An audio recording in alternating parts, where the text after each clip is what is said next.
can't put the three things together. I can't. If you ask me to run, interval, boom, I can do. My target this year is the sub 12. Yeah, I DNF last year, so this year is going to be a revenge year for me. So hopefully I can do a sub 12.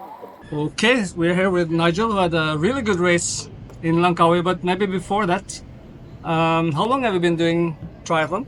I've been doing try since 2019. My first try was in Langkawi, full Ironman in 2019. Oh, you started on full Ironman. Yes. And last year you had a bit of trouble, right? Yes. You DNF'd. What happened there? Last year I had a problem with a puncture, and I made a rookie mistake because I left my toolkit in the hotel. Oh. So I had to wait 45 minutes for the bike mechanic to come, and I was disheartened already. So when it came to the run, I had some blisters, and I took the easy way out and they say thank you. Yeah. DNF. Yeah. So that was a bitter pill to swallow, but it is what it is. Leading up to this race, how were you feeling? Were you well prepared? I decided to do this race after MOS. Okay, so after MOS I did pretty well there, so I decided, hey, maybe I could do Langkawi this year, right? So 2 months before I registered, and yeah, everything was going well and fine until 3 weeks before Langkawi, where I had a minor mishap. I skidded. I was cycling in GCE and I skidded and I slid. So I hurt my knee. Apart from that, I reckon everything else was okay. So I had some disruption in my training due to the injury.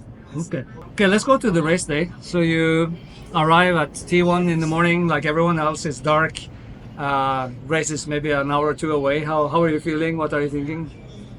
This year it was my race strategy was slightly different, and it was more of an easy swim, easy bike, and I tried to give my best on the run.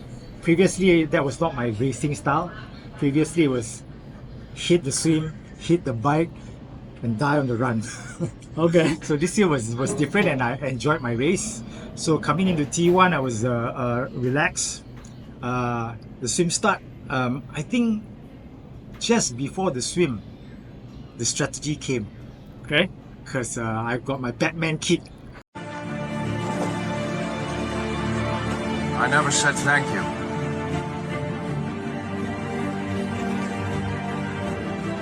And you'll never have to. So he says, hey bro, drop me lah bro, come on lah. Then I said, that may be a good idea. So on the spot, the strategy came, and I drafted kit. So my swim was really well this year because of a kit.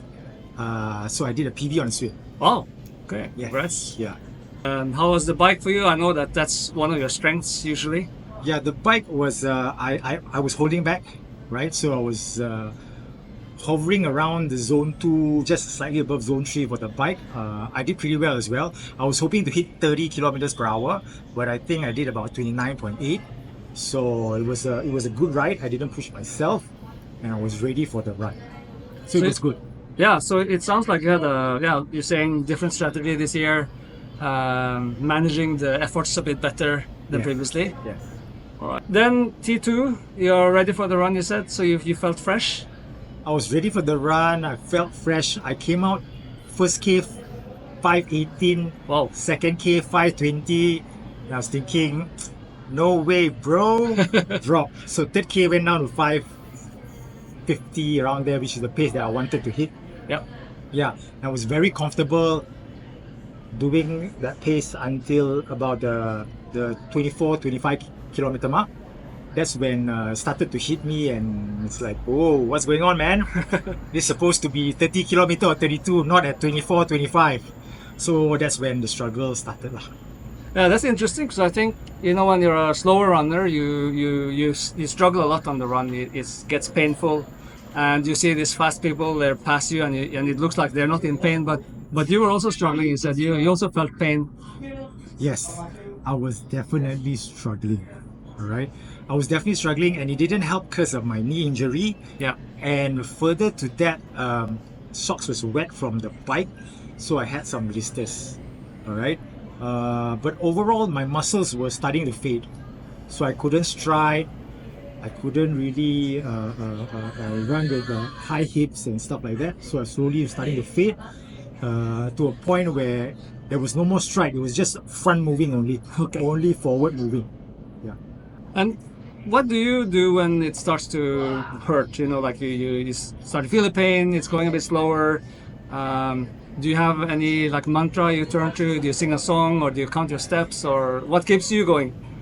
This year is slightly different because I failed last year. Yeah. So I keep telling myself, well, you're not going to fail this year.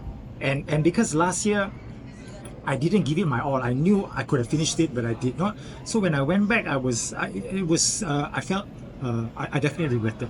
Yeah. So this year I did not want to regret. So I gave it all, above and beyond, until the 35-kilometer mark. When Vic came and told me I need to go, I really gave it all. That was all that I could give. Nothing else.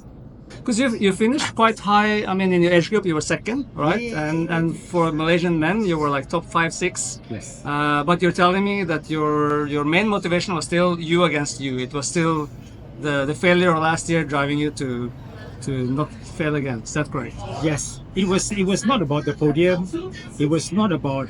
It was about sub 12, but it was not that important. Yeah. The main thing was that I wanted to prove to myself that I was better than last year, and I wanted to give it all. Yeah. And I think because of that, I really gave it all. Yep. Then you find yourself right towards the end of the run. You have been hurting, but you know that the finish line is getting near. Do you think about anything as you realize you have met your goal? You're getting ready for the finishing shoot and crossing that line. The last, because Vic told me that there was 2 Japanese guys 2 minutes behind. Oh. So I was just going for it, and I came to a point where the last 4-5 km I didn't have anything left already. So there was nothing in my mind but to just get to the finish line. And there was like a 800-meter mark. It felt so far. You know, the turn into Pelangi, the left turn. Yeah. It was the longest finish line. It was like, where's the carpet? Where's the carpet? And I just like couldn't reach the carpet, so I couldn't think of anything else. I was wobbling when I finished. Okay, and then you heard those words, right? You're an Ironman. You heard it for the fourth time. Third time. Consider Yes. Third time, yeah. You crossed the finish line, and what were your immediate thoughts? Was it relief or joy or medic? My immediate thoughts were joy, definitely, for finishing, and I got a sub 12 which I wanted. I didn't know I was in second place. Okay. I really did not know, because when Vic told me, bro, you're in second place, I'm looking at my watch. 11 hours plus second place. Cannot be. Yeah. I've never seen it before. Yeah. So I was thinking Vic was just pushing me for my sub 12, right? So I didn't know. So I was wobbly.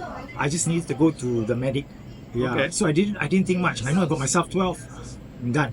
That's it. And I it was bittersweet because why? I knew I give it 100%. Yeah. Nothing left. So it was a good feeling.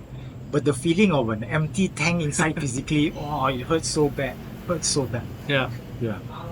Yeah, but like I told you earlier, that I think that's really a privilege to know that you found your limits, that you were pushing up to that point. I think it's very, very nice. Okay, then next day, you go to the World Championship roll down. They call your name because you finished second, and you declined. So what happened there?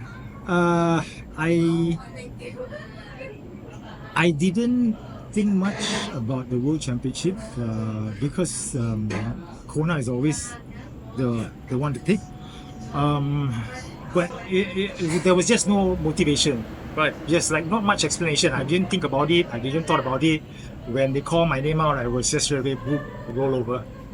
That's it. Yeah. And now it's been almost a week since the race. so you maybe have a slightly different perspective. But was there anything you would have liked to have done differently? I mean, leading up to the race or during the race, things that you feel could have been better or different? As we grow older, as we come up to age, the recovery is definitely different. Training is definitely different. I feel I have to push myself harder every single training. Every time it has to be harder. It has to be harder. Motivation has to be stronger. If not, I would just miss the training session or not hit the interval marks and stuff like that. So it's very so it's quite strenuous to the body. Yeah. So it's not easy. It's not easy as we grow or as I grow older. Yeah. So my body is changing as well. So 2 years ago is different. Now is different. Intervals are definitely different. You know. Yeah. Do you have any tips to other people? I mean, because now you have, like you said, you finished your fourth, or you started your fourth. Surely there are people who take inspiration from your really good performance. What would you advise people who are now thinking about doing their first Ironman? This is a long game. It's never a perfect race. You know, after 4 tries or 4 attempts, there's a lot of things that I did wrong as well. So it's okay to do the wrong things. It's just that we try to get better every single time. Okay, thanks so much, Nigel, for sharing your experience. It's been really, really nice to hear, and congrats again on a really well executed race. So hope to see you again for another triathlon. Definitely, Knut. I've enjoyed this interview and all your vlogs, so I hope you continue to take on this path and interview more people and give us more commentary. We want to know pre-race opinions, post-race opinions. We want something like that to make the industry a little bit more alive. Yeah. Very good. So good job. Keep it up. Thanks.